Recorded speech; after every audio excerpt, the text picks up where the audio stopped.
the thing that's difficult from a psychological perspective is watching your idiot neighbor get wealthy. And so that's what gets bubbles going.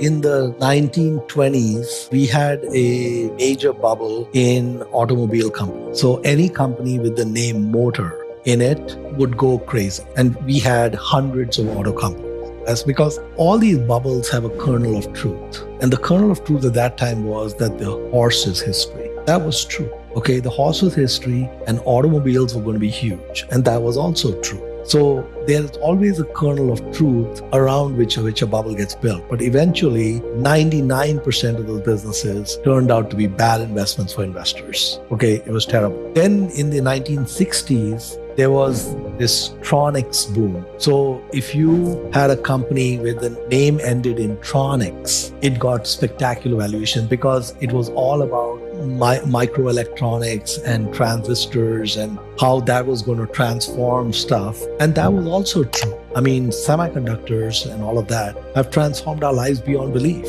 But 99% of the businesses went bankrupt. They don't exist, okay? Then in 2000, it was .com. Right? Anything.com. Again, a great kernel of truth because it was truly transformative and we truly had something revolutionary and it has changed. Without the iPhone, you don't have Uber. Okay, the whole Uber and Airbnb and all these ecosystems or DoorDash, they cannot exist without the iPhone. The iPhone is basically a supercomputer in your hand. Okay, so that enabled so many other industries. But in the year 2000, again, the .com boom, there was a core kernel of truth that yes, technology is huge. But again, 99% of the businesses went away. And now we have crypto. The thing with the crypto end of things is that there's new coins and new currencies being created every hour, right? I mean, it's a frenzy because everyone thinks, hey, I can create my own and whatever else, right? And I remember that, I used to go every year to the Harvard Business School campus for a week. I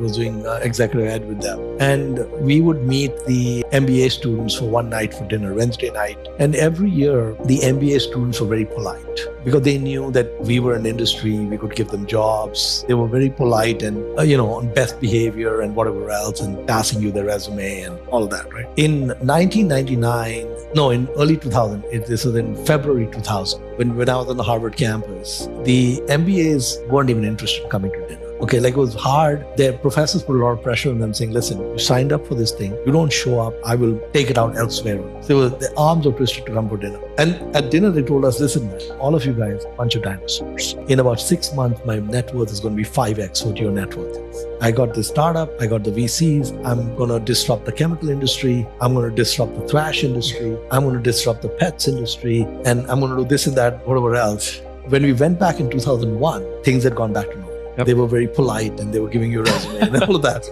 So that was the bubble. In 2000, you just saw that bubble where they pretty much were giving you the middle finger, telling you that you are a total idiot. Yep. And that's the way it is. And so crypto, I think last time I was seeing it's the total value across all of them is more than like 3 trillion. That 3 trillion, in my opinion, will disappear to nothing.